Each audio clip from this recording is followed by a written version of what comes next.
জুবিন দাক শেষবাৰৰ কাৰণে শ্ৰদ্ধাঞ্জলি দিব গৈছোঁ। জুবিন দাটো আমাৰ মাজত সদায় অমৰ হৈ থাকিব, কিন্তু এইটো টাইমত জুবিন দাক এবাৰ চাব যাব পৰাটো মোৰ কাৰণে বহুত ভাগ্যৰ কথা।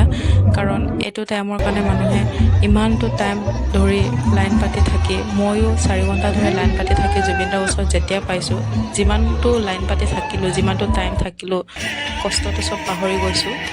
লাখ লাখ মানুহ ওলাই আহিছে, এনেকুৱা কেতিয়াও নহয় আৰু এতিয়াও লাষ্ট আৰু ফাৰ্ষ্ট দেখা নাছিলোঁ এনেকুৱা এটা পৰিস্থিতি, আৰু কেতিয়াও হ'ব বুলি মই ভবাও নাই, কাৰণ ভাবিবও নোৱাৰোঁ।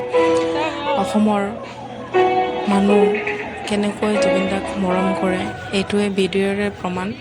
চবে জানে, চবে চাই আছে, লাইভতো চাই আছে। এয়া 143 টাইমৰ সৰুসজাই ষ্টেডিয়ামৰ মোৰ জীৱনৰ অভিজ্ঞতা, আৰু চবৰে অভিজ্ঞতা হয় এইটো। অসমৰ চুকে কোণে মানুহে আহিছে, শেষবাৰৰ বাবে চাব মন আছিলে, সেইবাবে যেনেকৈ যি হ'লেও ময়ো চাব গৈছোঁ।